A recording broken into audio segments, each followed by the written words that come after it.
What's happening, Steeler fans, Steeler Nation? How's everything going? How's everybody doing? And welcome to the latest episode of Terrible Towel Tuesday. I am your host, SimFBallCritic, live from the virtual Heinz Field, aka the Steel Basement. What is happening, good people? Let's get right into it. Let's say hello to the early commenters because, again, I say this each and every week, and one of these weeks I'm going to be right. The goal is not to be extremely long. That's the goal. Not being so long in the beginning and not having phone calls be so long. So I'm going to need you guys to keep it down to a minimum when you guys call in. But let's get into it. Let's get right into it. Welcome, everybody. Early commenters, Drama Sidell. The Real Missy. Hello, Miss Lady. How you doing this evening? Thank you for coming through. We really appreciate that. Jared Devil, Dietrich Bundick. Joshua Shields, Stillmatic, Cutboy 412. Brother Mark, 1992. Bradley Ryder. Mr. Winningham, how you doing this evening, sir? Carolina Larry 24, Bolivar Ware, Lyle McCombs. Who else we got? Hello, Miss Lanisha. How you doing this evening? Hope you are well as well. Thanks for coming through. Noah Spack. Who else we got up in here? Good brother Y Diggy in the building. Zuami M in the building. Steelers Cards. Lee Sharp. Charlie Brown. And Jordan Mid. Let's stop it right there. And let's go ahead and get into it. Let me make sure I didn't miss any of the ladies of the chat. I did not. At least not so far. So let's go get into it, man. I forgot to cut off Nightbot. And Mr. Winningham brought it to my attention that Nightbot gets crazy sometimes. So I meant to cut that off, guys. So if he gets you, my apologies. But I think I'm going to turn that off. I just got to remember to log in and do it. I have another bot through Stream Elements that works pretty good as well. So sorry about that if Nightbot actually gets to you guys tonight. But what are we going to talk about tonight, man? The main topics, of course, and sometimes we go off the cuff. But the main topics, man, the biggest topic is I will discuss really quick, are the Steelers contenders in the AFC or are they pretenders? We'll talk about the injury report so far, the Week 9 recap. I'm going to give Joe Haden his flowers and then calls from SteelersNation. That's how we will end the show. And, of course, you guys know I have the detailed notes that I took as far as the time stamps that I want you guys to go back and look at. If you have an opportunity to rewatch the game, I no longer show all 22 footage live. Most of you guys know why, but because of monetization reasons, I just don't show it live anymore. But I do show it as an unmonetized video for those who have become members of the channel. If you want to hear more about that, or if you would like to do so, a link is in the description. And it just gives you a little more access, exclusive content, things of that nature, and more will be coming. I think, guys, I'm finally ready to perhaps do some more streaming, some more off the cuff type stuff that's, not just Steelers, so be on the lookout for some of those things. But let's get into it. Let's see. First thing we're going to talk about is a few notations that I have here from Tomlin's presser. You guys are going to see me look this way quite a few times because I'm reading notes off of the computer. First thing I wanted to say, man, Mike Tomlin took blame. He took the blame for being fooled on some of the Wildcat plays. It was good to hear him say that. He had his guys, and I think he speaks largely when he talks about, the coaches. I'm sure Keith Butler had a huge hand in that. He is the defensive coordinator, but he basically said, they got to do a better job having guys more prepared for things like that, being in position, but they were trying to take other things away. So he openly admitted it was their fault, that they were unable to adjust to some of those things. Okay. Now, whether we believe that or not, it's always good, in my opinion, to hear a coach's explanation. We'll never know the real truth, but it's always good for me, for any coach, even when I'm watching other teams, when they own up to certain things and acknowledge certain things and don't just give you the generic answer like they're trying to cover it up. They're kind of acknowledging, that was an issue and this is the reason why. That's cool with me. He also acknowledged the Lions having a bye week and the Steelers having to play them on a short week. That is definitely something to pay attention to. Listen, Mike Tomlin said the same thing that I always say, and of course you're going to give the corporate professional answer, if you will, but he also said, listen, it's the NFL. No win is easy. No win is guaranteed. You can't look down on any opponent. Records don't matter. He's right. Now, do you have more, are there winnable games in the NFL? Are there games that you should win on paper? Absolutely. You can say that about any sport.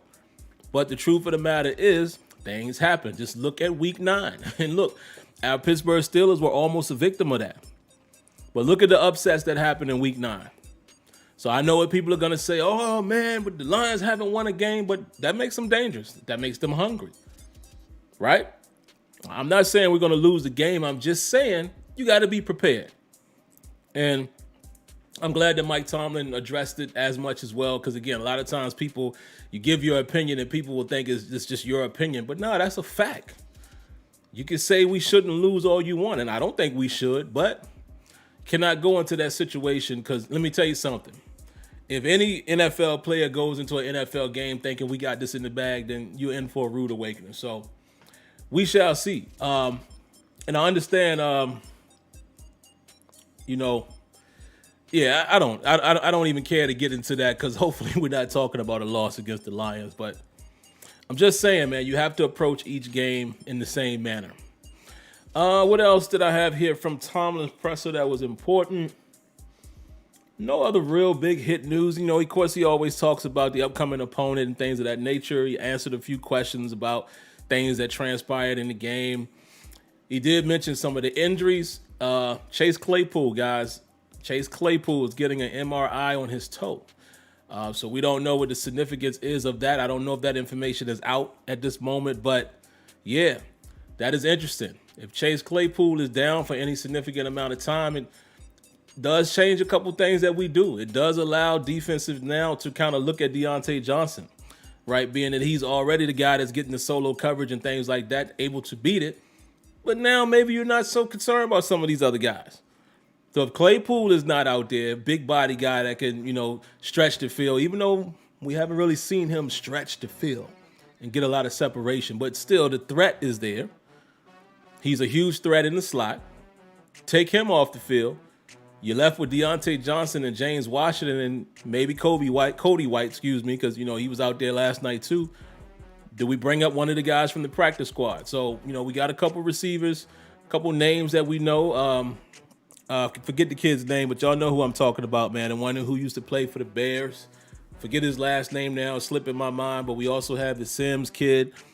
So we shall see. But that is going to change the dynamic of what we do. Changes the dynamic of having a more physical presence at wide receiver where we're already hurting without Juju. So something to really keep an eye on.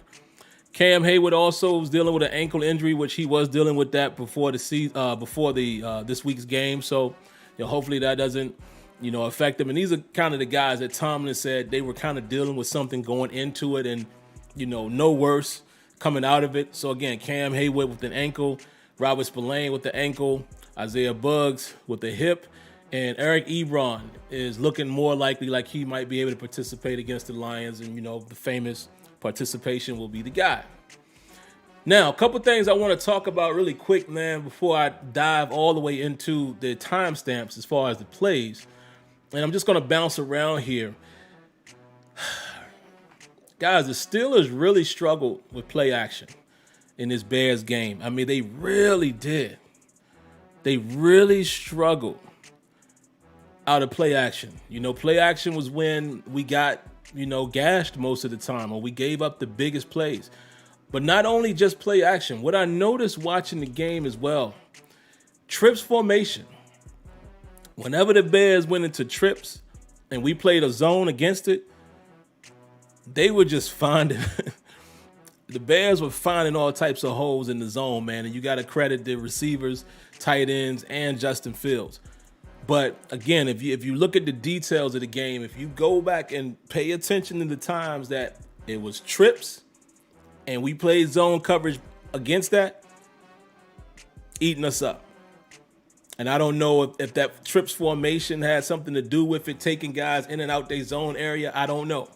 But it was something that caught my eye, man, as I documented what I was watching. And I was like, wow, it seems like anytime they go in this formation, it's hurting us big time.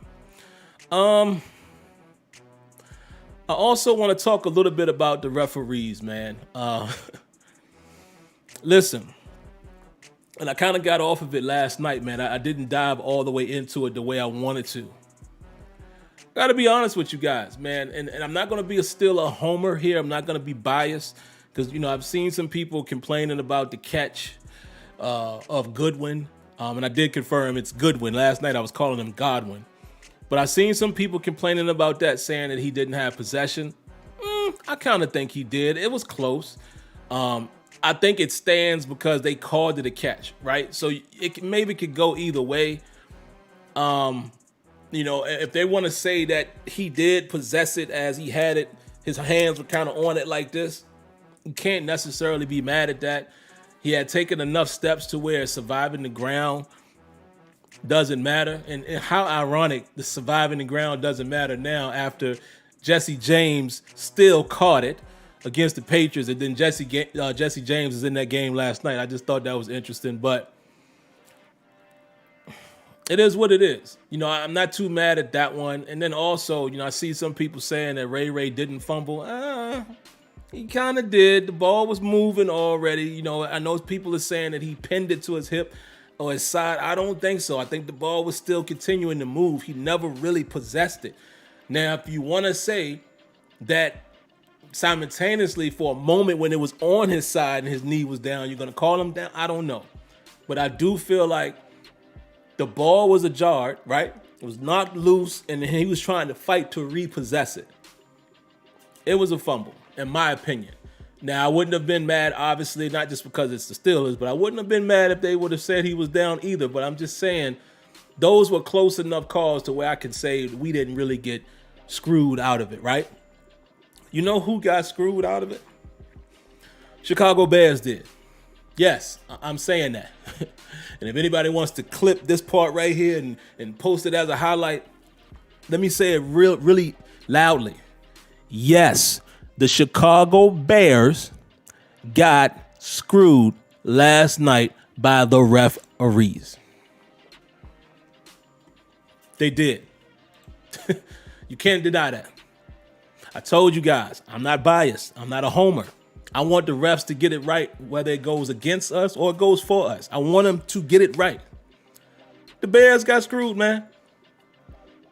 That call on the touchdown, the low block call on TJ Watt, come on, dude.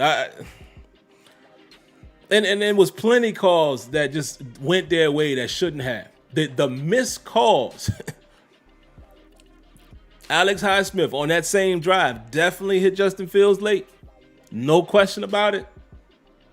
Maybe they get another crack at it. Maybe they score on that drive. I'm just saying. I'm being honest, guys. So if we want to sit there and say that, oh, man, how was that a catch and how was that a fumble?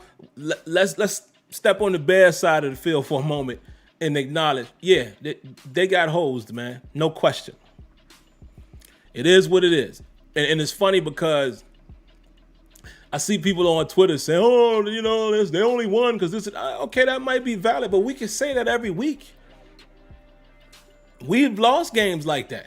So it just is what it is, man. The refs are a part of the game. It sucks when it goes against you. But again, I'm a realist. I like to acknowledge it. The refs are not doing the best job for any team. And I'm going to tell y'all this too, Steeler Nation. My beloved Steeler fans. Now, I don't think we could keep saying that the NFL don't like the Steelers.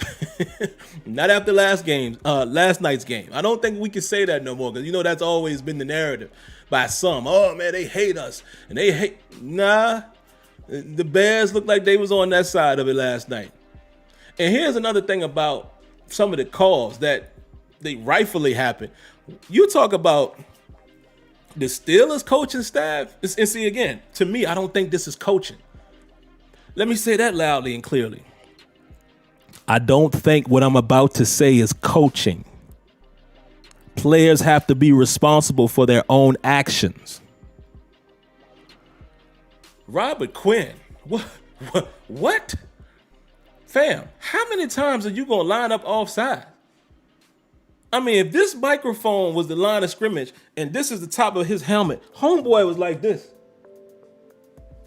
How long you been playing, bruh? Yo, if I'm Nagy, I am losing my mind today. They would have hated me today. They would have hated me on the ride home. That's not coaching, in my opinion. Now, it's just my opinion. I'm not saying that your opinion is wrong, but to me, because people always want to know, what are you, Sim, you don't ever give it the coaching staff blame, and then you always say it's a play. No. I always say play calling, situational football, things like that. That's coaching. Challenges, time management, that's coaching. But when players make mistakes, that's on the player. That's just my opinion. There was no reason why the Bears were offsides that many times. You're not going to tell me that's the Bears coaching staff.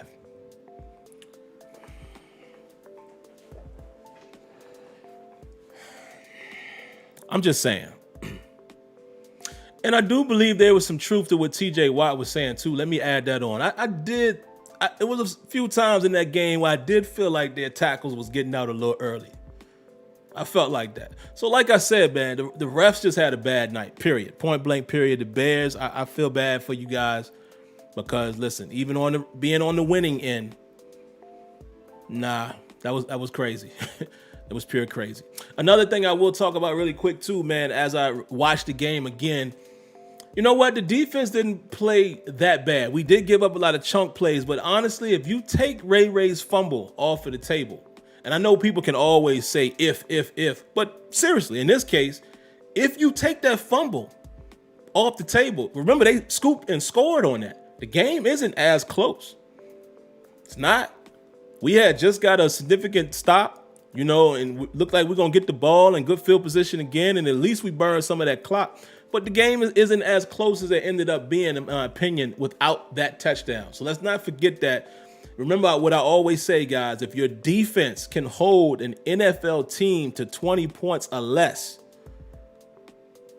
that's pretty favorable in the NFL, in today's NFL. So again, take the special teams touchdown away. How much did the defense score? I don't like seeing us give up those chunk plays, though. Holy moly. But I'm just saying, the offense, we got to start scoring a little more, man. We have to start scoring a little more and possessing the ball a little longer. Just sustaining drives. Even if we don't score a ton of points, if we could get back to being that ball control offense, even if it's a drive where for whatever reason you didn't score points, but you took 7 minutes off the clock, you know, I'm exaggerating, but y'all know what I'm saying. I'm even cool with that. I'm cool with scoring 25 points or so, 24, whatever. But the time of possession is overwhelming. That works too. Right now, we're not doing either. You know, we're not really a team that doesn't seem like we're able to sustain drives. You know, we're on and off the field a little too quick. But yeah. Let's see. What else we got, guys? What else do I have here? What else is on my list here? Now, I'm trying to be quick as I can, guys, because I really want to open it up for the phone calls, man. I'll give you guys most of the time. What else do I have here? Steelers struggle with play action. The Bears caused a lot of problems when they were in trip formation. Let's talk about Ben Roethlisberger, man, on that RPO really quick. I talked about it last night. I love the grit out of him, but it was just extremely funny, man. And I only wanted to talk about it, you know, momentarily. Again, it goes to show you, not directly, but kind of directly, indirectly, it kind of brings together both Kenyon and Destiny's points that they were debating on the show when we had the ladies on, right? If that's a semi-mobile quarterback, maybe it's a first down. You know, he doesn't have to be but so fast. Mason Rudolph, honestly, probably gets that first down. Dwayne Haskins. Joshua Dobbs, I know for a fact, Joshua Dobbs probably gets that. No question. He's athletic enough, has enough speed. But my point is, excuse me, and this is not to slight Ben Roethlisberger. I'm just saying, Ben is older now, and I love him taking that on because he was smart. You listen to his post-game presser. He said, look, man, they were crashing really heavy. So I just said, and I tried to get it. But again, Ben he can't move. So another quarterback probably easily picks that up. Even a guy that's not perceived to be mobile, right? Just a younger guy.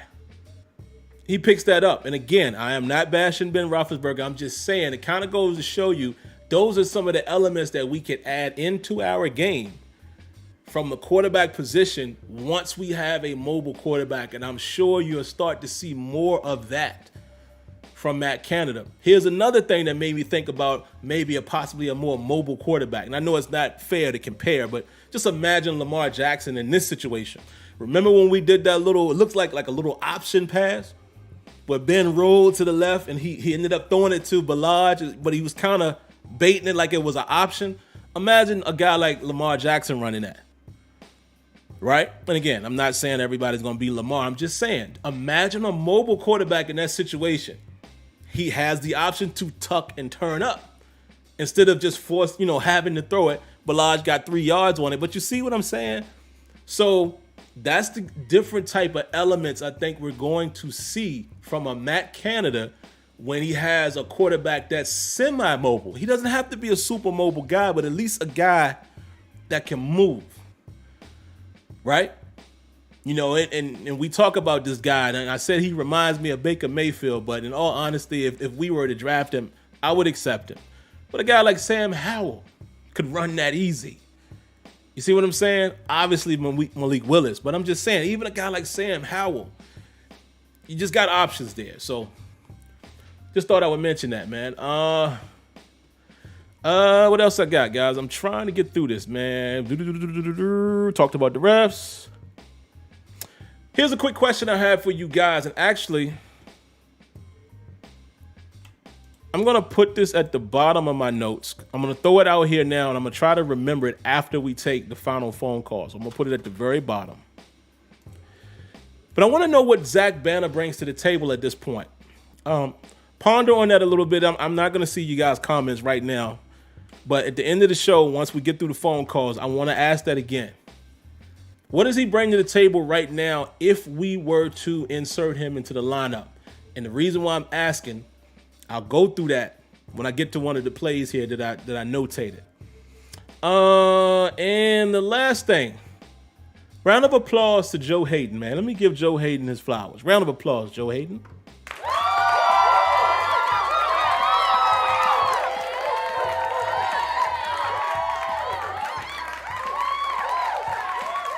And this is the reason why I have Joe Haden as my thumbnail. Joe Haden is making plays, man. You guys know I've got on him, and not gotten on him in a negative way, but just the obvious, the same way I talk about Ben. Joe Haden is not what he once was, obviously not. At his age, playing cornerback with these big and strong and super fast receivers, he's not going to be able to stick with him like he once would. But what he has done, and he's done it at least twice now, he's made significant plays when we've needed him to make a play. In short quarters. He saved 2 touchdowns that I can remember. It could be maybe another one, but I know for a fact he saved 2 touchdowns when balls was thrown in the end zone and hit the hands of the would-be target. And Joe Haden has used his skill and his veteran wit, and just his savvy, just using that veteran mentality, just the old veteran that knows all the tricks and knows the technique properly, and he's used that to make plays. And I gotta give him credit for that. As much as I say, hey man, next year we're gonna be looking for some cornerbacks, and I mean that, because sidebar, I don't know how I feel about Cam Sutton right now. Let me say that again. I don't know how I feel about Cam Sutton right now, folks.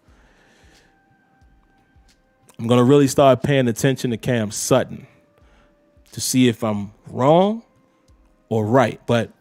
And this is not an indictment. I'm just saying, I don't know how I feel about Cam Sutton because I'm seeing some things from him that concerns me a little bit.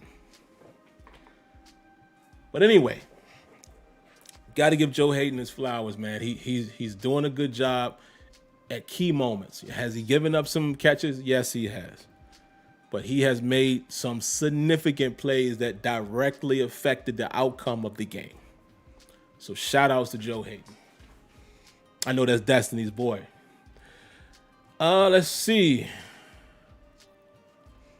What else do I got? I think that was it. So let's get into the plays. So let's burn through that. Where we at right now? We at 27 minutes. Good. Burn through that.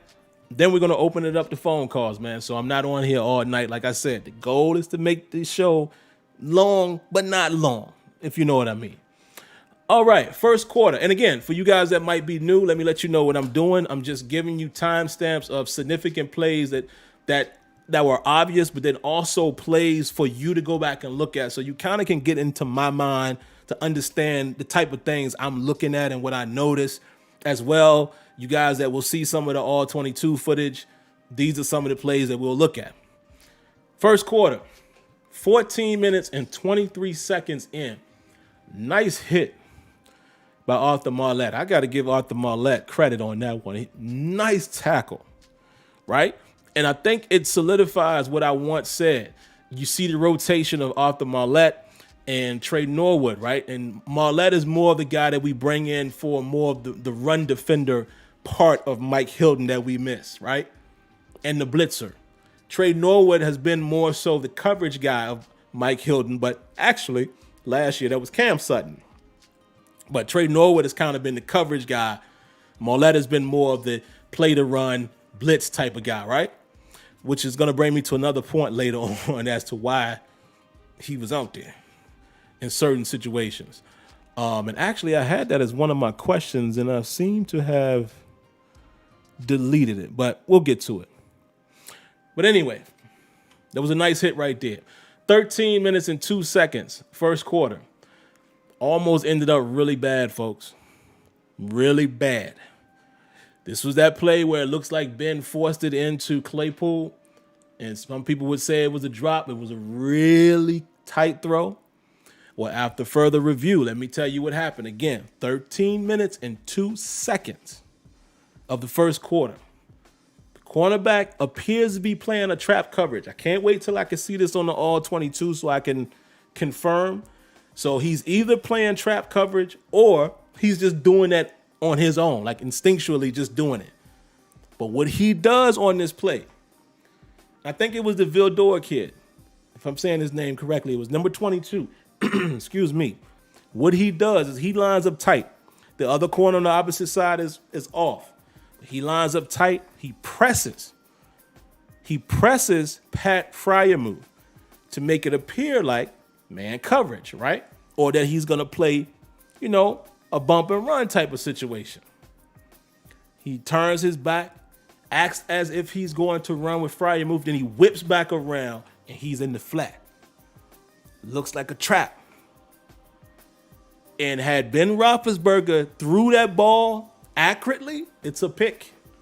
It's a pick. You go back and watch that, he kind of throws it inside, and some people would say, well, maybe he did that on purpose. No. I don't think Ben saw him. I think Ben was thinking he was going to press and run, or it was just going to be straight up press man coverage, because he made that decision really quick. But homeboy was right there. He peeled back off and was sitting right there. And luckily, Ben threw it a little behind Claypool, because I'm telling you, if he puts that ball in front of him, it's a pick. It is a pick. And man, oh man. Man, oh man. That could have cost us. Let's see. And I wrote here, Chase Claypool ran a quick out. And yeah, I said here, if Ben throws it to the outside, it's a pick. 9 minutes and 47 seconds. First quarter, Najee score. That was the one where, we've seen this formation before, but Derek Watt is kind of off the line, kind of in that H-back position. And basically, Najee goes to the left side, and the way I wrote it here, Derek Watt lined up off the line on the left side. He comes down, and, he blocks down, so he basically comes across the formation and gets the kick out to seal the right side. I think he blocked number 91 on that play on the backside. Dotson gets his man to the ground, so it was straight up man there.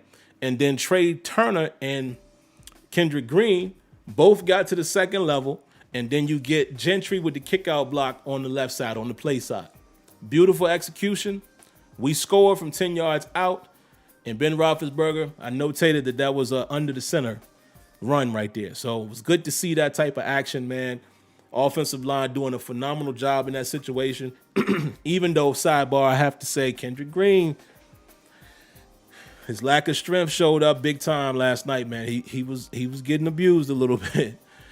Hicks, and I forget the other guy's name, but Hicks was causing fits out there for him and Kendrick Green. Him and Trey Turner. Both Trey Turner and Kendrick Green felt the wrath from Akeem Hicks. Big time. I mean, he was just punishing both of them.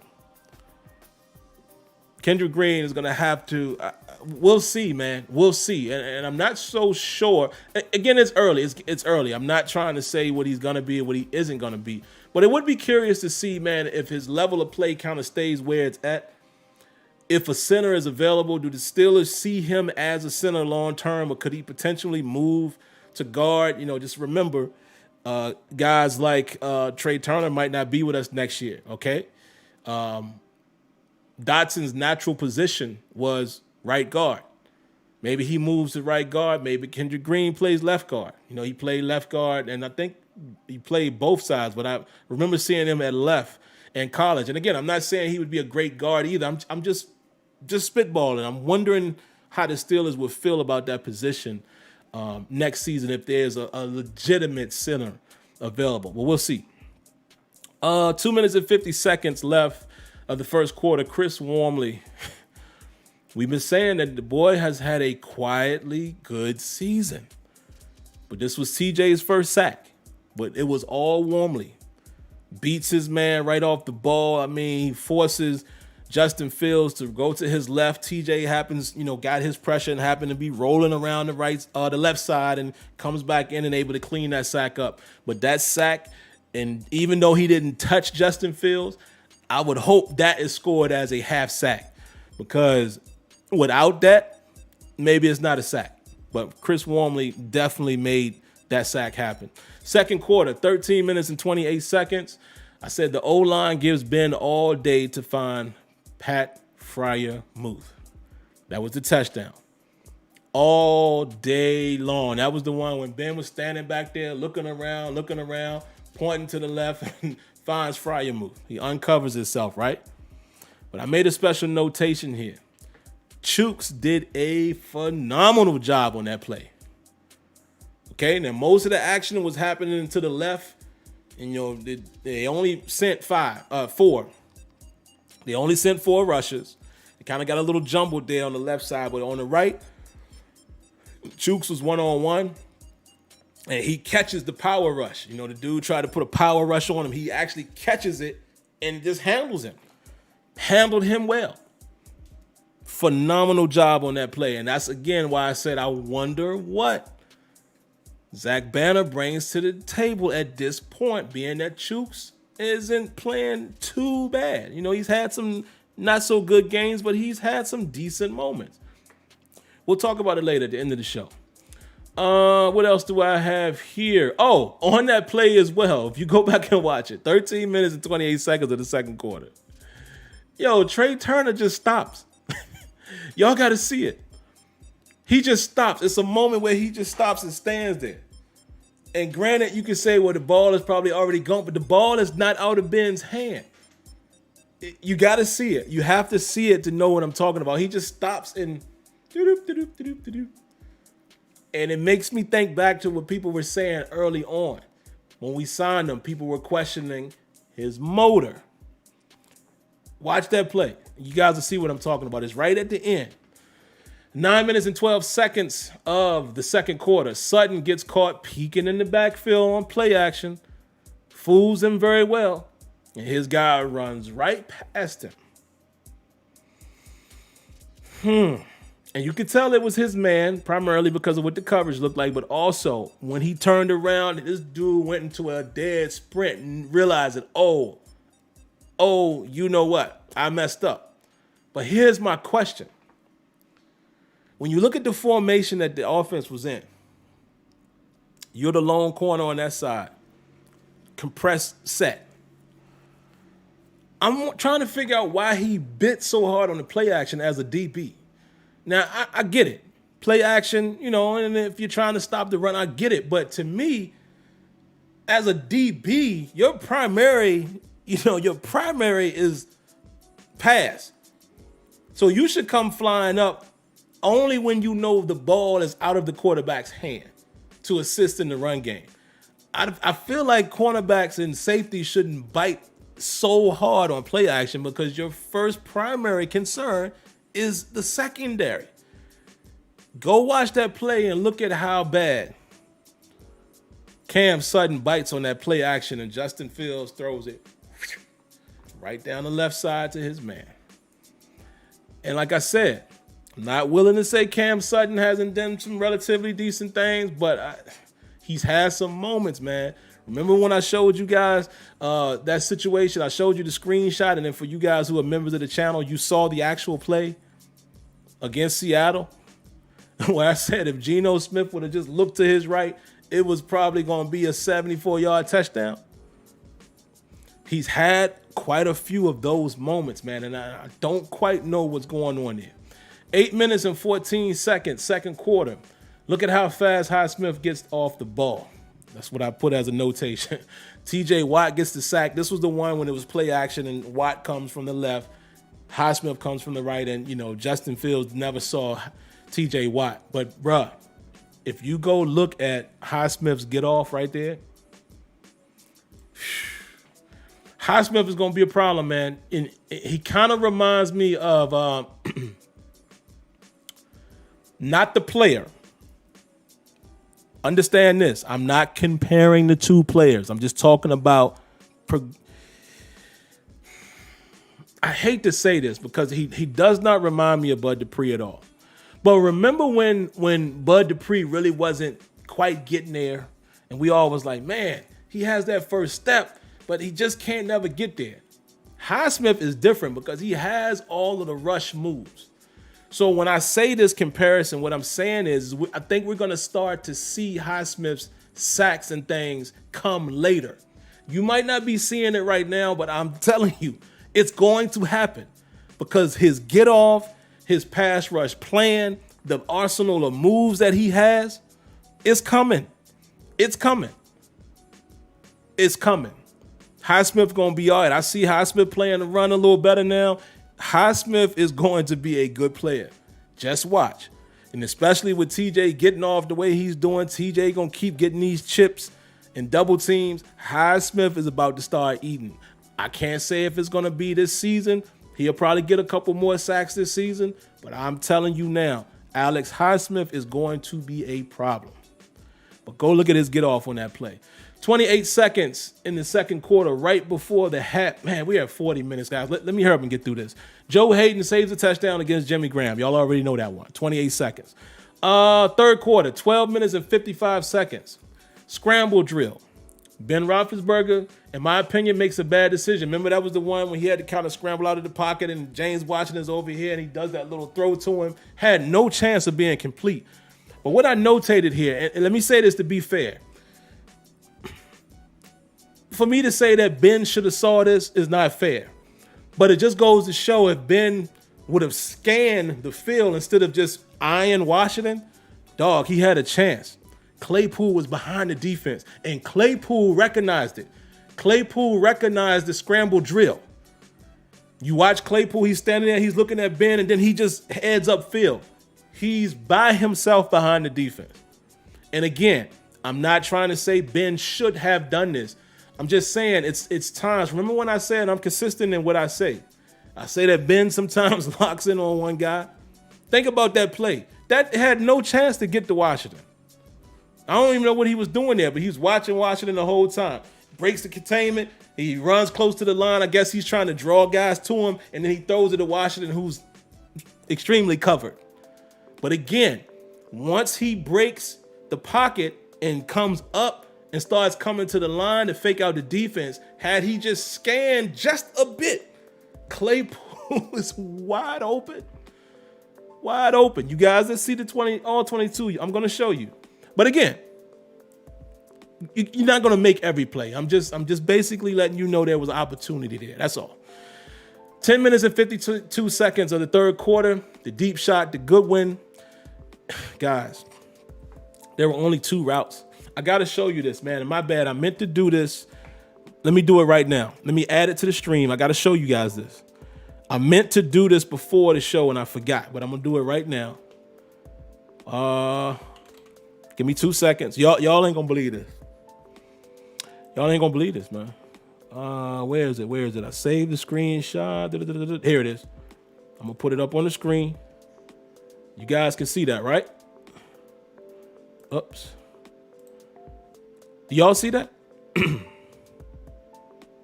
Look at this. There were only 2 routes, guys. And I know y'all can't see me right now, but y'all let me know that y'all can see this screenshot. Somebody let me know y'all can see it.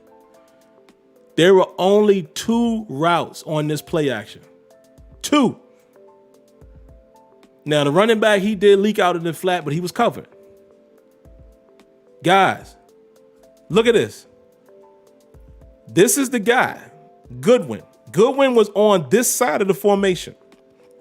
He runs all the way over like this. How? And I know it's blurry because I took the screenshot off the TV. But guys, how does this happen? Look, there are 4 Steelers here. 1, 2, 3, 4.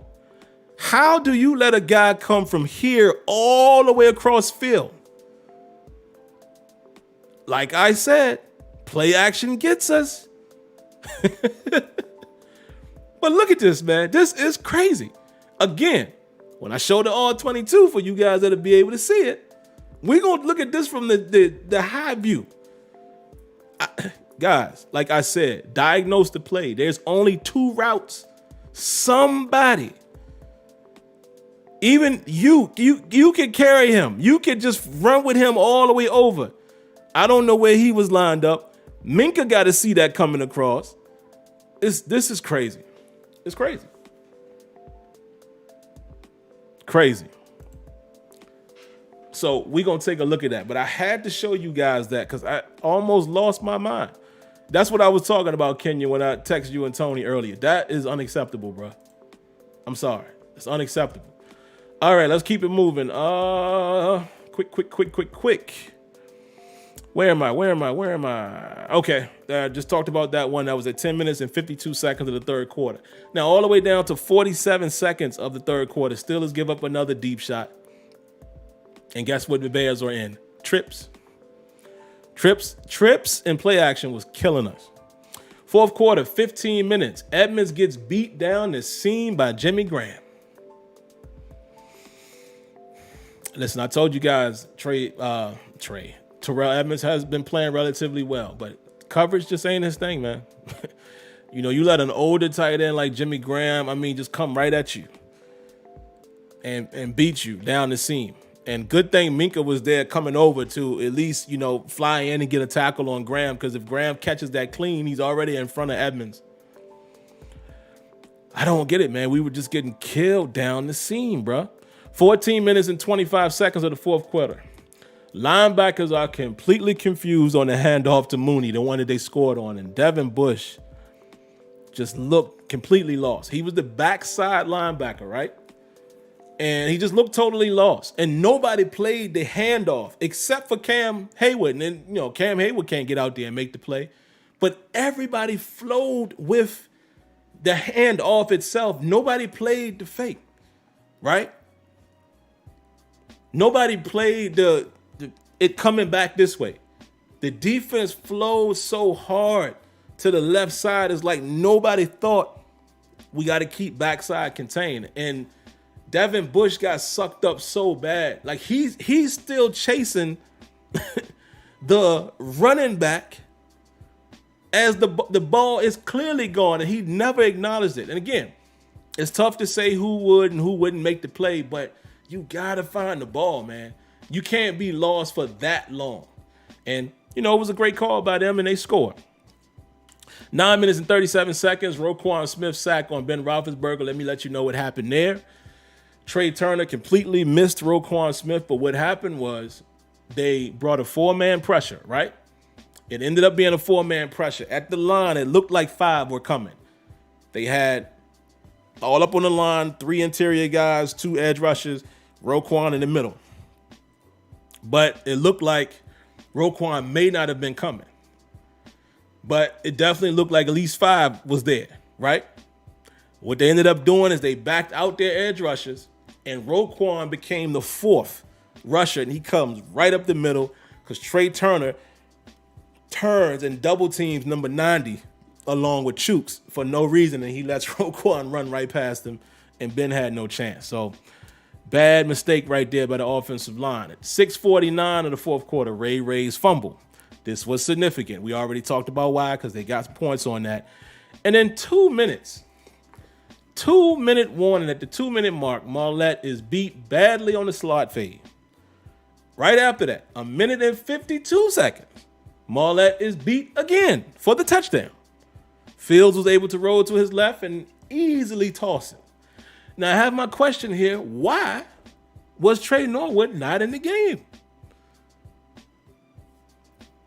Now, it looks like we probably were in traditional nickel there. I'll see for sure when I'm in the all-22. But, again, these were, they were passing situations, and I'm curious to know why Trey Norwood wasn't getting more of the nod, or at least why we weren't playing the defense that would include Norwood, even if we didn't want to go have him at nickel and put him in the dime. Very curious decision right there. So I'm not sure what happened there. And then, of course, guys, you know how we ended up winning the game. Ben had a Ben-esque, very smart, very methodical drive to get down, get in field goal range. We win the game. Great. But, yeah, there you have it, man. So remember those plays, guys, if you have opportunity to go back and watch the game. And then also for you guys who, are members of the channel. And, again, I promise I'm not plugging that. I'm just saying you guys will see this on the all-22. I will show you quite a few of those plays. But all right, man, let's open it up for the phone calls. We have 1, 2, 3, 4, 5 in the queue. Keep them short, guys. I say this each and every week, but I need y'all to abide by that so everybody has an opportunity. And like I said, so we're not sitting here all night long. All right, really quick, let's see who we have in the queue first. Let me turn up the volume of the browser so you guys can hear it. All right, first and foremost, we have our good friend, our buddy, Mr. Winningham, 803. How you doing tonight, sir? Good evening. I hope everyone's doing well this week. For the exception of nearly about dying last night of a heart attack watching this game. But this game really started at about 4:30 Sunday, watching the Dallas Cowboys get blasted by the Denver Broncos, because this was upset weekend, and after that game was over, I was scared to death because I said this isn't games that we normally win. Chris Boswell was one of my MVP for the night, because this man kicked 2 field goals from deep range in the open end of Heinz Field. This man is phenomenal. He's our Baltimore's, can't remember Baltimore's kicker name, but he's our version of him.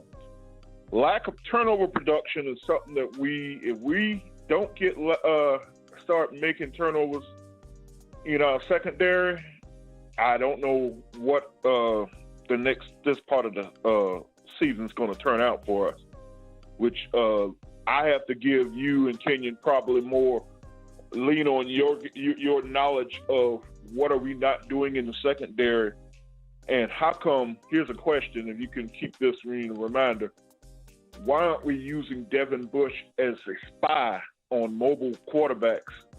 Because, I mean, I've heard his name called once last night, but if we can use him as a spy or a cleanup man, a lot of the stuff that happened to us last night won't happen to us.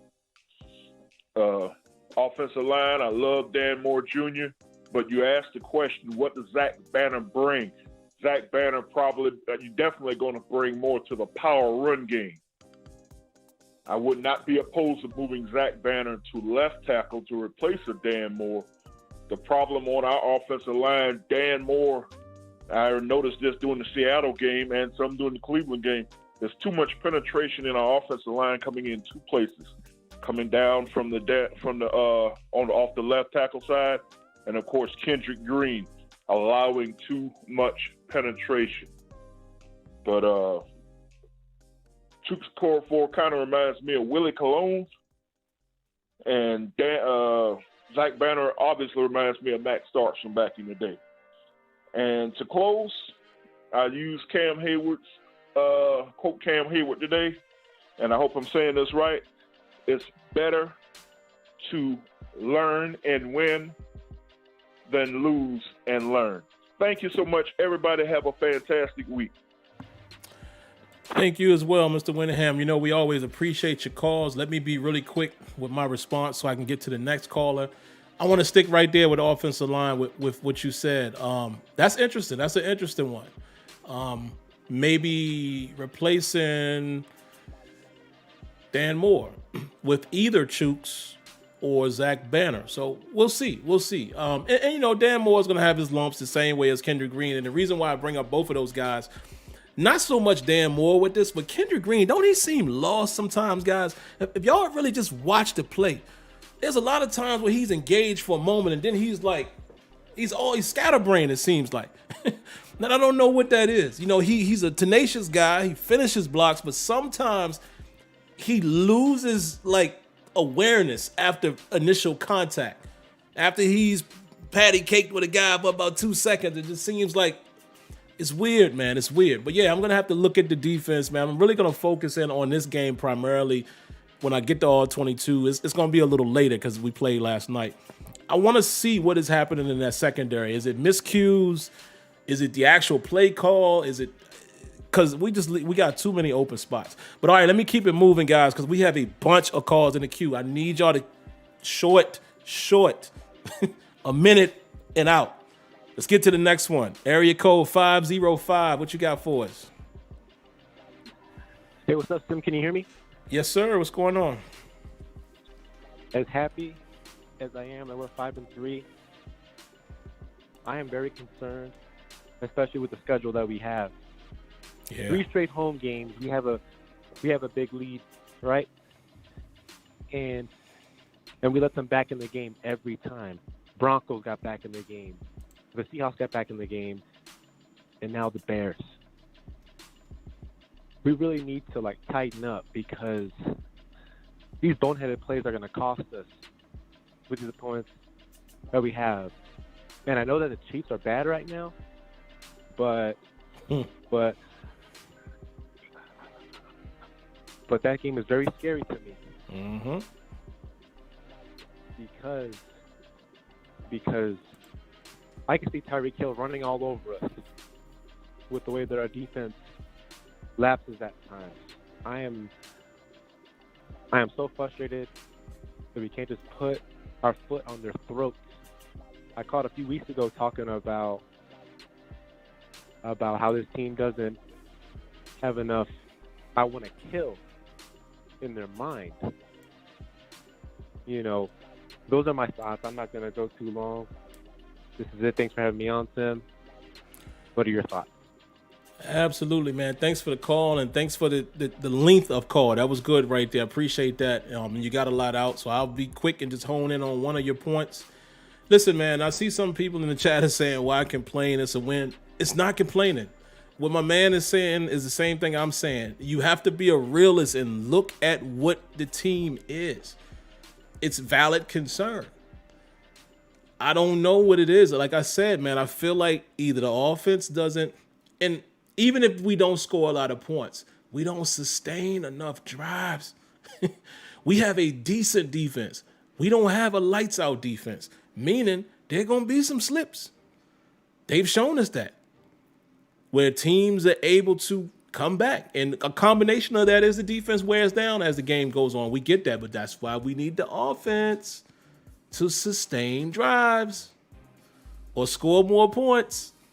Because if we end up facing off a team that can score like that, I'm just saying.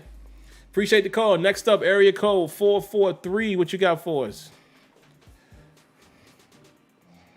Hey, what's good, Sim? It's iDub, man. Thanks for taking my call. Just real quick, man. The comment you made about the Bears getting hosed, I kind of differ in that opinion. And the only reason why I say that, and I'm not being biased, I'm going to keep it 100 with you like you keep it 100 with us. According to what I know about the rules, I feel like I know, the block happened in the tackle box on T.J. Watt.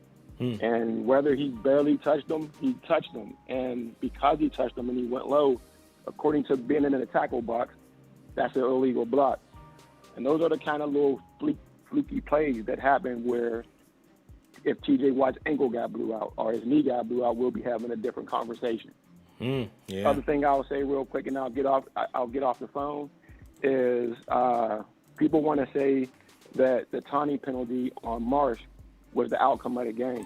I beg to differ on that too. You didn't say that. Say that, but there's people that want to say that. And I beg to differ on that.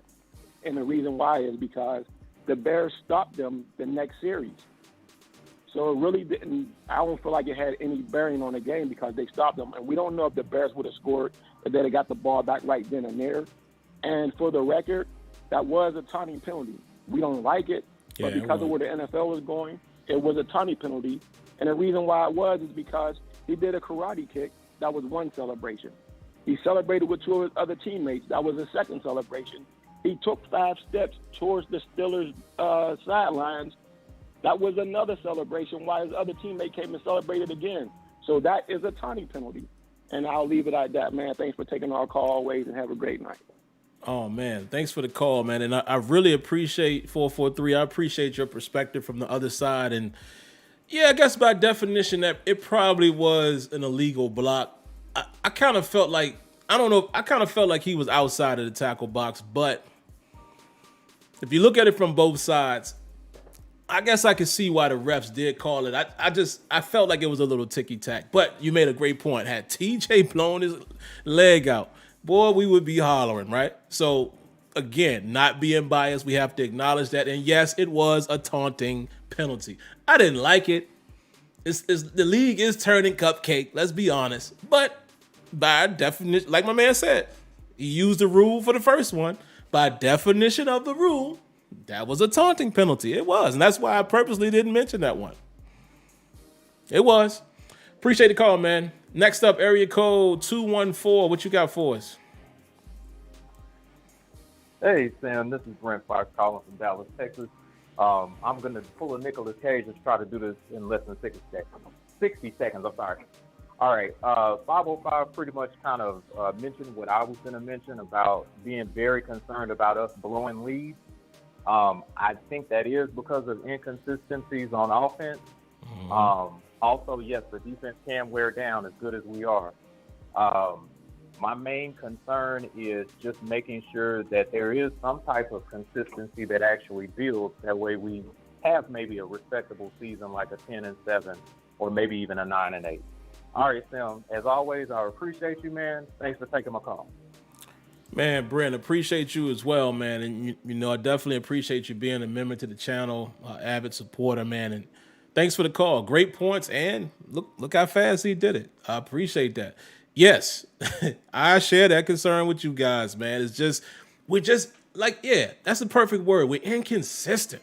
And again, I'm not a homer. I'm not saying we're supposed to, every time we touch the ball, we're supposed to drive and score. I mean, we're playing professionals.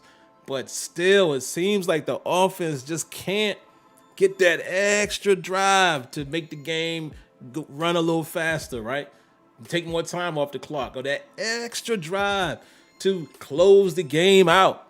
You're not be in a situation where it has to be the last minute. You know what I'm saying? It's just not consistent. Fully agree with that. Next caller, area code 937. What you got for us?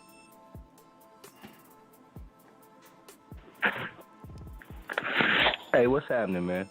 I just want to touch on the TJ play. You know what I'm saying? For one, now that play, it can be viewed as ticky-tack, but if you really look at the play, like the man said earlier, hey, man, he went for his knee. That was really a dirty play. So, yeah, that should have been a call. There's no way that shouldn't have. Even if he was outside of the tackle box, that was a dirty play. He went for his knee. Yeah. And, you know, I feel like right now, it seemed like our secondary, Keith Butler and everybody relies so heavily on our front seven to do damage. You know what I'm saying? To do damage, and they get caught looking into the backfield to see what the rush is going to do, and next thing you know, they're getting burnt down the field.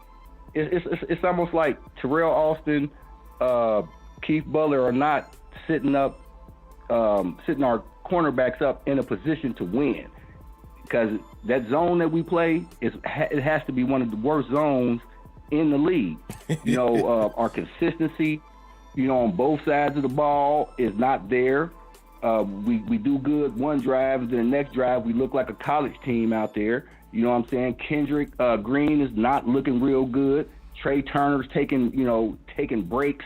It's not looking good, and it needs to look good. It needs to be better. We keep saying, oh, they're going to get better. It's week 8. How long are we going to keep saying that? I'm out. Man, appreciate the call. Great points right there, brother. And yeah, like I said, man, I appreciate you guys bringing up the other side of that call. You know, it's we all have our opinions, but the point that you guys make is, had he blown his knee out, it's a different conversation, and I can honestly say, yeah, you got me there. So I agree on that side of it. Yeah, man, I don't know. That defense, I'm going to see, because I am focusing on that zone as soon as I get my hands on the all-22. We have another 937, man. Let's bring you on as well. 937, what you got for us? What's up, fam? What's going on? What's up, brother? It's funny, man, because Marlon, that's my brother, man. He's from 937. We're from Dayton, Ohio. Oh, got you. Okay. It's a lot of Steelers. Yeah, it's a lot of Steelers fans here, man. Look, we love your show. We speak about you every week, man. We're diehard 40 years plus in, my brother. So appreciate that. Steelers since I was a kid, man. Yeah, man. We love your show, man. I'm just thinking about subscribing. I've been watching it for about a month. You know what I'm saying? I just want to say one thing I noticed over all the years, man. We done been 0-2, 1-3. I think at one point 1-4.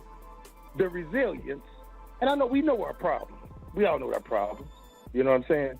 But what I love and why I'm such a Steelers fan is because they remind me of my life. The resilience that the Steelers organization brings to rise up out of adversity. You feel me? Now, I know it don't look good. Do I think we're going to the Super Bowl? I ain't going to say all that, bro. You feel me? Yeah. But if they continue to improve, I think it can be a beautiful thing, man. And I want to say this, too. Let me ask you this question, brother.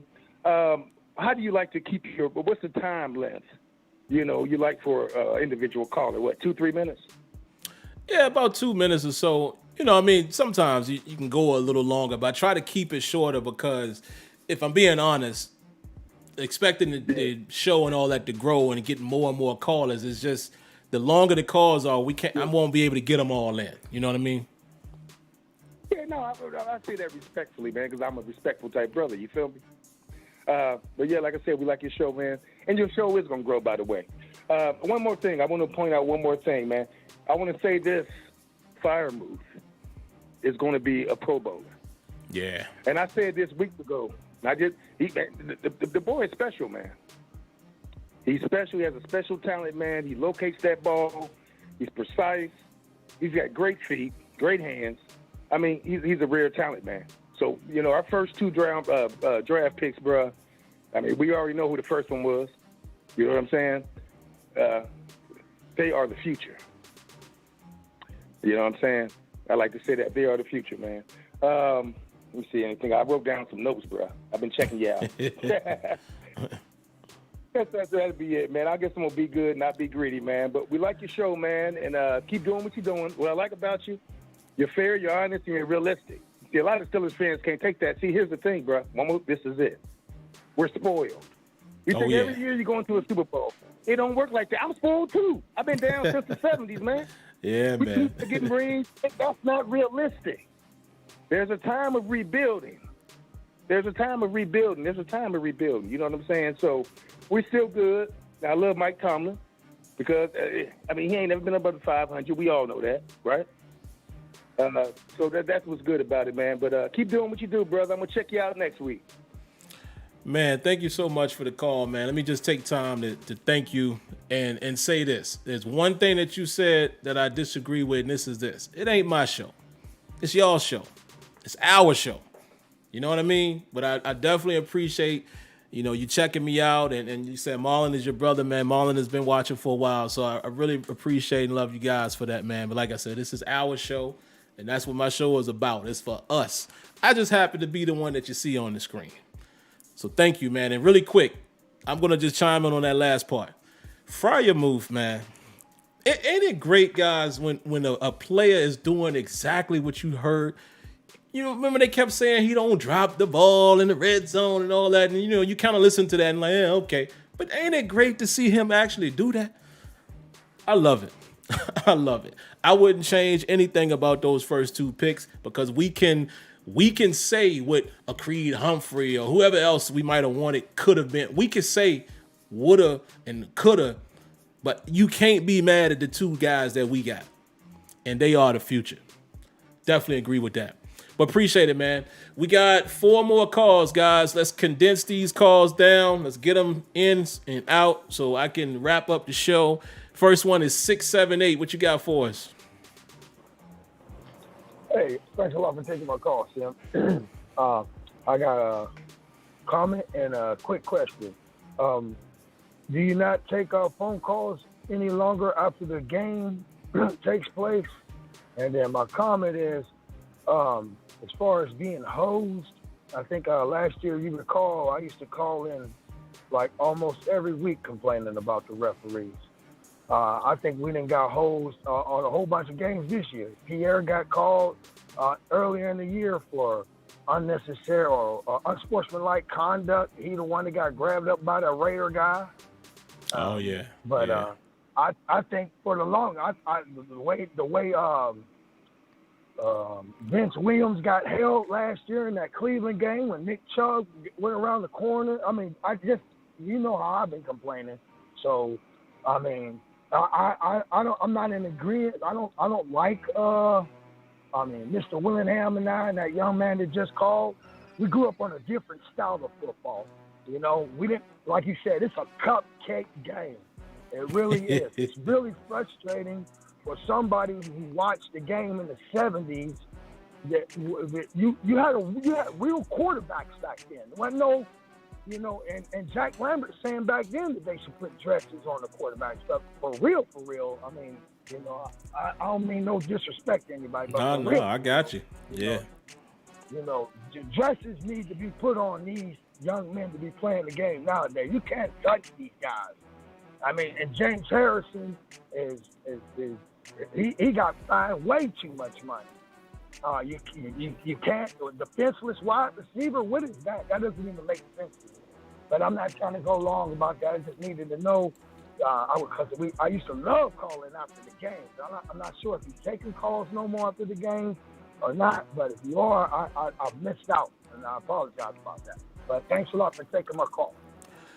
No problem, man. Thanks for calling. And yeah, I went away from taking calls after the game because, I'm always open and honest with you guys. With it being Sunday, especially like that 1:00 game, the show just was way too long, and it just took me away from family time and things like that right around Sunday dinner time.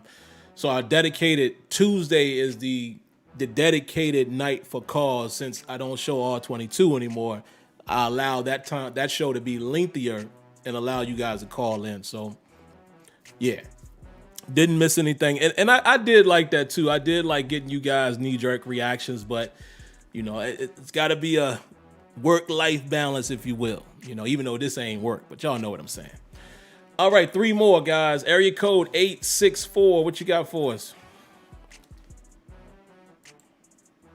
Took my call. I'm gonna be very quick on this, bro. our coaches do not know how to make adjustments. Now, Millette, that same play that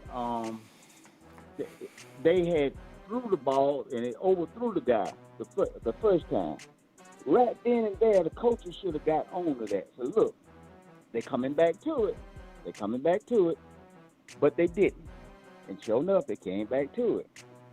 And I was, it's just, to me, some of this stuff can be corrected if coaches are into what's going on in the game. And another thing, the inside linebackers, if it's like they're confused of which gap that that they are responsible for. If you're a Bush and if you're on the right, if you're the right inside backer, you're responsible for the gap that's on the right side. And if you Sherbert and if you're on the left, I mean, it's simple. ABC. You're responsible for the gap on the left side. Don't be trying to run down and look for the ball killer. Shoot your gap. Get in your gap. And if everybody get in their gap, they can shut that run down. But I don't know. It just seems like the coaches, apparently, a lot of the stuff they don't see. And this is the last thing I got. Carl Joseph, a thumper. Why is he not on the field? This guy should be in the game. You see how they hitting our running back? These safeties and linebackers coming up and just hitting our running back like this. We need to be able to return these hits. And Carl Joseph is a hitter. I mean, this guy's an assassin. And I don't even think they even give him a helmet on something. But that's all I got, bro. Keep doing the good work, and love you, bro. Peace. Man, thanks for the call, and I will stay right there. I don't know why Carl Joseph not playing either, man. I'm going to be 100% honest with you. I don't, and I know you guys share this thought. I know we don't know more than the coaches. I know we don't, because if we did, maybe we'd be doing that. But sometimes you do have to wonder, like, what is it? Like, you acquired him, and he's not active on Sunday because his homeboy, I think now he might still be on the practice squad. I think they did elevate him at one point, but he doesn't show up on the inactive list. Or maybe he is active and he just doesn't get on the field. Because I do think we elevated him to the 53. And I don't recall him going back to the practice squad. So, yeah, man, I question some of these things. And I definitely do think, I don't know if it's so much of them not making adjustments that it is not executing, or that it is them not just, being stubborn and sticking to what they know. Because you hear them say all the time, a lot of times it's us. It ain't what so much what they're doing is what we're not doing. And we hear that all the time. So I don't know. All I know is something's got to change, because that secondary, man, they can't keep leaving them holes like that. So we'll see. But great call, man. Next up, area code 202. What you got for us? Yes, thanks for taking my call. Calling from the DMV, not too far from Springfield. What I want to touch on is what actually is a carryover from last week, if you remember I'm calling. I did say about the secondary in particular because of the fact they've just been giving up a lot of big plays. And I also mentioned about the part that if it wasn't for Travis Landry dropping those passes, we probably would have lost last week. Yeah. This week, we're making Justin Fields look like he's going to be a Pro Bowler. This is his best outing. And there was a lot of times where a lot of their people was right behind. There was separations all the way around. And I'm like, this has always been an issue with my whole season preview, and it's coming to fruition. I don't see it really fixing itself because, we're in week 9. If you haven't fixed it, you're not going to fix it, okay? Because adjustments are not being made as we know the time is running out. So we're going to depend on our front 7 to actually get after the quarterback. TJ got 3 sacks last night. Well, that's good, but it's not consistent as we mentioned before. So we're preaching to the choir. It's going to continue to happen. So when we get the Justin Herberts and the, Joe Burrow of the world, it's going to look pretty bad. Okay, so let's embrace ourselves. Okay, enjoy these couple wins that we're going to have. But when we get to those high octane offense that's explosive, it's not going to look good because the improvements is not going to be there. Okay, these coaches have the X's and O's and all these practices and meetings and film studies, and it hasn't improved yet.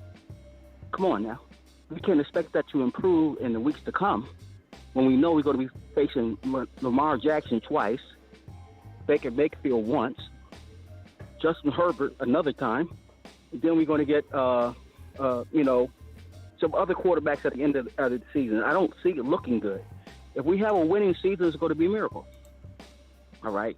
But I want to be upfront, the accomplishment side of, with Tomlin having his 150 win, I can lay my hat on that. On the Tomlin haters, he's passed Bill Cowher in wins, and we have beat Chicago for the first time in this era, so I can celebrate that. I'll take that as a victory lap, but the upcoming, I can't be optimistic because reality is going to set in, and that's all I have. Thank you for your call, man, and that actually will be the last call of the night. It looks like the call behind you dropped, so let me just put that service announcement out there. That will be the last one of the night. We have about 11 minutes left, and let me use that time to talk to you guys. And actually, hold on, a round of applause. There's a donation. We actually had one earlier as well. So round of applause to Drama Seidel as well as Solo One. And then we'll read Solo One's comment. Thank you for the donation.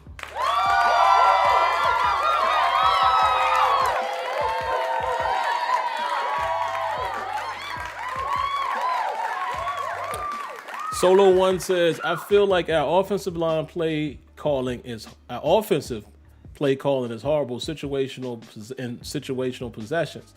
2, why do we go away from hitting Claypool? Feature moved more instead of only in the red zone or 3rd and 4th downs. I cannot disagree with that at all. And I just want to say this before I forget. I do agree with 202, man. There's something about that secondary that just, like I said, guys, I'm going to do my due diligence when I see all 22 of this game, because we were really exposed down the seams and play action. I want to see exactly what's happening, but I definitely agree with you as well, Solo. Well, now that Claypool might be down, that kind of takes that away. But yeah, man, we got to feature Muth a little more. And we featured him, was that against Cleveland or the game before that? Which game was that? And he had like 6 or 7 catches. And we were working in the middle of the field. I can't remember if that was Cleveland or the game before that, but let's get him more involved, man. Even on the last drive last night, when we went empty and Ben found Muth, and Muth was that catch kind of put us in field goal range. Let's get him more involved instead of just being the guy that you're looking for on 3rd and 4th downs. I do think it might be a combination, man, of maybe they don't all the way trust the offensive line and Ben's lack of mobility to get like these deep, crossing patterns or these routes that develop downfield. Because even when we go and play action, like Ben got sacked last night, kind of developed slow. So some of that could have something to do with quarterback and offensive line. But yeah, man. I cannot disagree with any of your assessments there. I did want to say this as well, what 202 said, and I'm going to be brief. I swear, man, and I do know why, but I told y'all, I'm not going to challenge anybody when it comes to how they feel about Mike Tomlin and all of that. But it is so funny, man. People find the smallest thing to discredit him. I saw people on Twitter last night literally saying, well, it's only because of the refs. It's the only reason why he got 150. And the refs gave him that one. And I'm like, dog, so y'all telling me that Mike Tomlin ain't winning no more games ever? He just gonna stop at 149? Like, that is crazy. And I love the relationship that him and Bill Cowher has. Bill Cowher tweeted out to him saying, hey, Chuck Noll, he hears you. Like, basically rooting him on to go get the record. It's just weird. It's just weird, like I said, but I'm not going down that road. But it's funny, man. People find any reason not to like somebody. This is not just specific to Tomlin. It's just anybody. It's weird. But anyway, let me answer the question I have in the title of the show.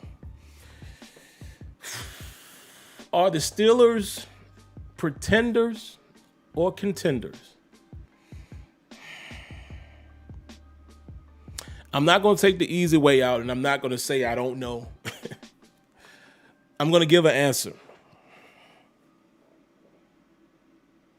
Honestly, right now, guys, it hurts me to say this, but I think right now we're pretenders.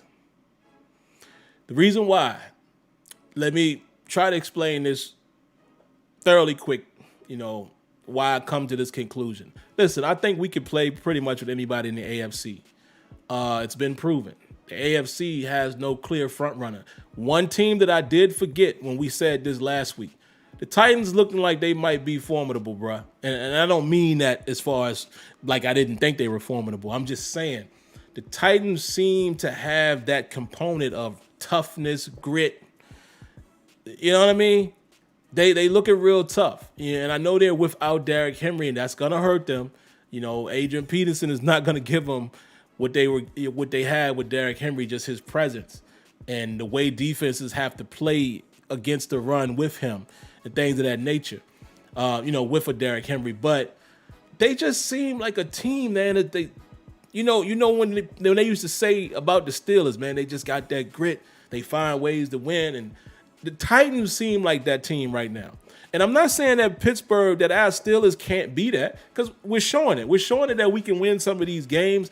But I just have questions, man. I don't have a lot of confidence in, again, the offense being able to have sustained drives and being able to have a good balance of good offense, good defense, like a balanced game where there's enough points, enough time of possession that's kind of keeping the ball out of the other, quarterback's hand. And, defense is going to give a couple scores up here and there. Again, it's the NFL.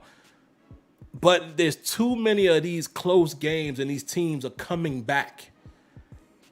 We're not going to be able to continue to win those games. I just don't think so. I think at some point that runs out.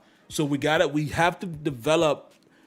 We're going to have to somehow be a different team in terms of, like I said, if you can't produce more points, you're going to have to find a way to sustain drives, man, and protect that defense a little bit, because we have a good enough defense. Listen to what I'm saying. The defense is good enough to win. But when we're relying on them to close the game out and it's literally coming down to like last possession and all of that, we ain't going to be able to keep that going, man. I just don't see it. And actually, let me add a little more time here to the blog talk, because I'm not going to be here much longer, but I don't want it to cut off a few minutes short as I'm continuing to talk for you guys who listen that way. I'm only going to be here about 5 more minutes. But yeah, man. And like I said, my opinion of the team is going to fluid. It's going to be fluid. It changes every week. I'm just being honest. But from what I've seen up to this date, I say pretenders in terms of a team that can go deep in the playoffs and potentially win a Super Bowl. I just don't see it. And I accept it. I'm still going to support this team, every week. I'm still going to get excited and still get pissed off if we lose. And I'm still going to act as if, we going to the Super Bowl. But in my heart, I'm already seeing that this probably ain't that team, so it's just going to be fun to watch it and see if they can develop into, maybe 5 weeks from now, I'm talking differently. But I am concerned, like my man said, Joe Burrow, even Baker Mayfield, because what do they do well? Play action. Passing down the seams. What do Lamar Jackson do well when he does decide to pass? Play action. Or passing across down the middle of the field to a guy like Andrews. That's his number one target. And the burner and Hollywood Brown. Like, don't discredit them Ravens either. Again, Ravens been in some close games. They was in a close game with Detroit that they probably should have lost. Again, why I say every week is week to week. But the Ravens look like a team that's probably still going to be around, at the end of the day. The Chiefs, when we have to face that passing attack, even though the Chiefs don't look like the Chiefs this year, not even offensively. but they might look that way against, you know what I'm saying, if we're not playing our A game. So it's Justin Herbert. Like, listen, even to Kirk Cousins. He might not be the greatest quarterback in the world, but I'm just saying, you know, if TJ Watt don't get 30 sacks, I don't know, bro. So right now I'm just gonna call us pretenders for now, man, and with hopes of the team changing my mind. And I look forward to seeing if that happens. So just my assessment. And like I said, guys, I'm gonna wrap up here in about 3 minutes. But let me read a couple comments. Marlon Masters says, we won't know what we have with Banner until he is back. What? Until his big butt is out there. Okay, yeah. We don't. And I hope Banner doesn't mess up any of the chemistry. And that's no disrespect to Banner, but guys, he ain't played. It's the same thing with Tuitt. When you ain't played, you ain't in football shape, bro. Football Mind 02 says the defense is now nowhere near as good as the 08 defense. Kenyon, okay.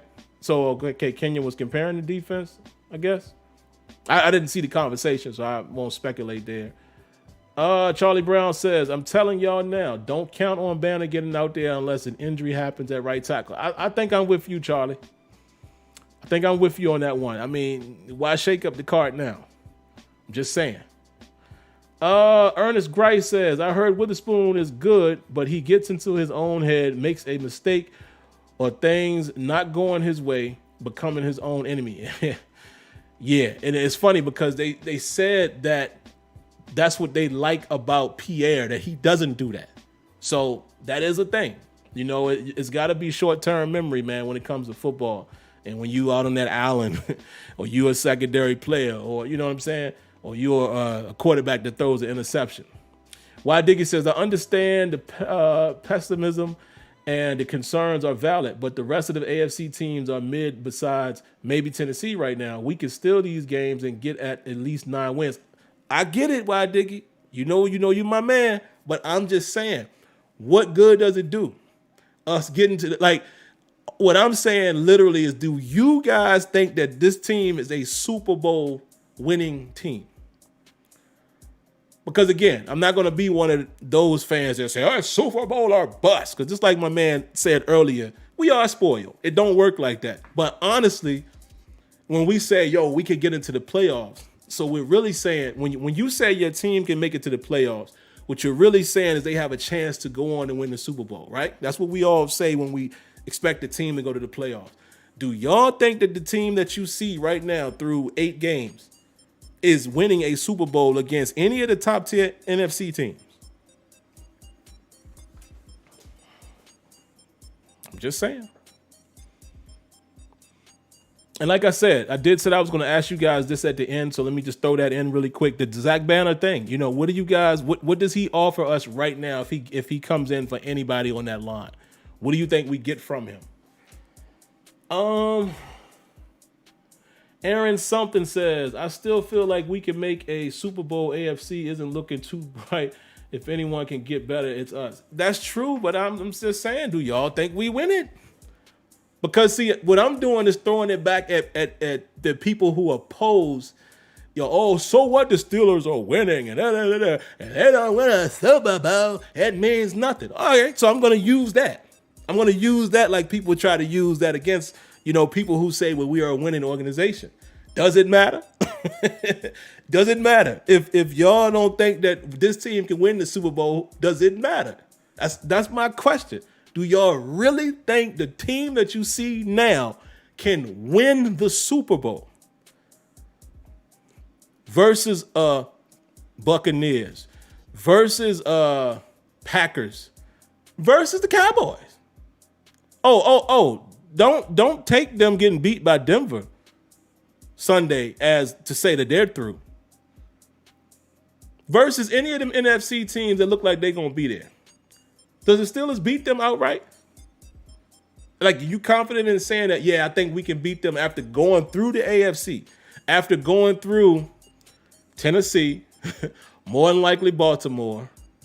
Who else? Perhaps Cincinnati. Who else? I'm just trying to think of who else could be in the mix. Cleveland could still be in the play. I'm just saying.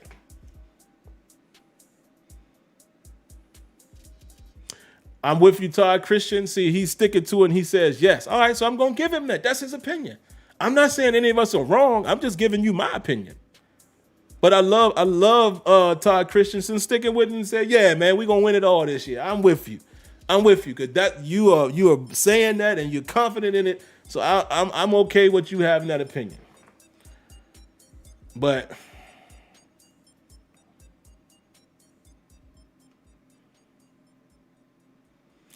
Knight Rider says the Cowboys changed their team around in a few seasons. No reason why the Steelers can't be that next year. Yep, next year. Stone and Confused says H.E. Devil. No. I don't think so either, man. I'm just saying, man. I'm just keeping it a buck, bro. I'm just trying to keep it real. Hey, Miss Debbie, how you doing tonight? I don't know if I said hello to you tonight, but what's up, Debbie? Debbie says, offense does not sustain drives to keep the defense fresh enough to move far in any playoffs. Hell, look where Boz had to kick the field goal from, 45 to 56 yards.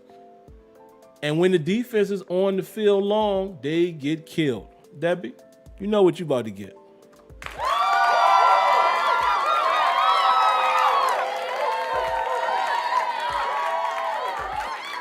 Y'all ain't gotta listen to me.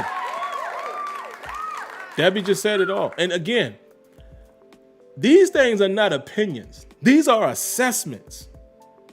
And that's what I'm saying. Of course, they are opinions, but you guys understand what I'm saying. When I say these things, it's not coming from anywhere. I try to use an educated guess, an assessment of me studying and watching the team, watching film, watching where we've gone from point A to point B, like all of that, watching the progression in the offense, everything, and making that assessment. And it's exactly what Debbie said.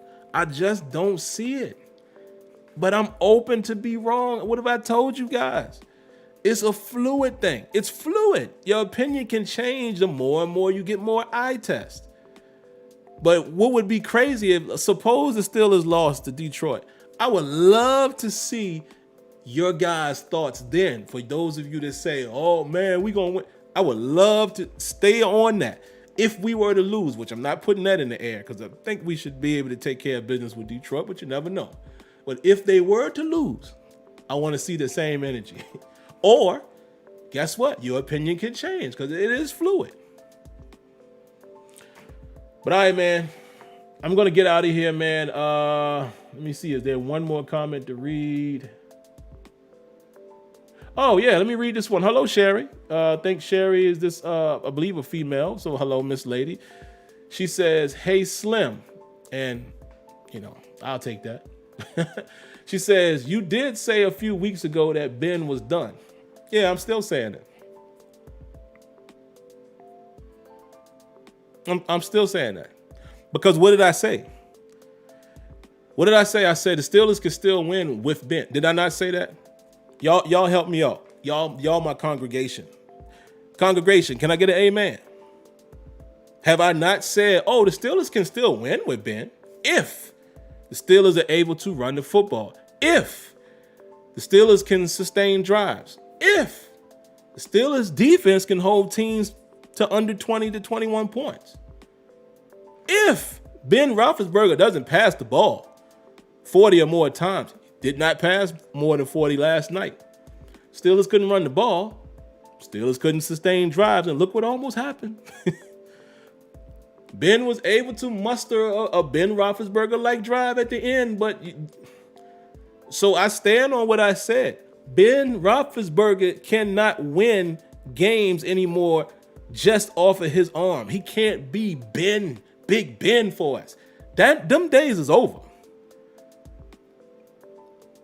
And it just is what it is. So when I say he's done, I'm talking about thinking that he's going to be this elite quarterback for the Pittsburgh Steelers.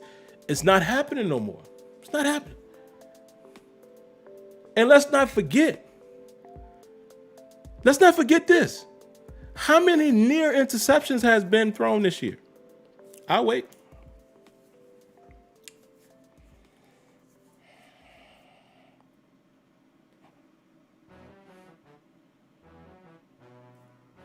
That's all I'm saying. And I love Ben Roethlisberger for who he's been for me. Yes, I say me because he is the only quarterback that has allowed me to see 2 championships and almost a third. I will always appreciate Ben Roethlisberger. I think he's been one heck of a quarterback for the Steelers. I love his grit, the broken nose, Ben, and love it. I love Ben playing Ben ball, throwing guys off and extending the play and finding Heath Miller downfield. Like, I love it. But those days are over. Over. But all right, guys, I am out of here. Hope you guys have had a good time. I sure did. I went a little longer than I expected. But again, if you are new here, you like what you saw tonight, why don't you consider doing that? Subscribe. Become a family member. Come on, welcome home. We'll welcome you. Come on home. Subscribe, man. And once you are subscribed, or if you are currently a subscriber and you haven't done this, make sure you turn on your notifications so you know when videos are available. Last but not least, if you did enjoy the content and you did like it, why don't you show me by hitting that thumbs up? If you did not like it, which a couple of you don't, hit the thumbs down. Either way, doesn't matter to me. I appreciate either one of them. But other than that, I hope you guys have a wonderful night. Thanks for all the calls tonight. I had a great time with you guys tonight. I promise. Channel members, extended family members, all 22 footage of this game is coming your way as soon as I get it. I hope I have it tomorrow. It will come your way this week. I promise. All right, guys. Hope everyone stays well, stay safe, stay blessed. And like always, thank you for tuning in to Terrible Towel Tuesday. Peace.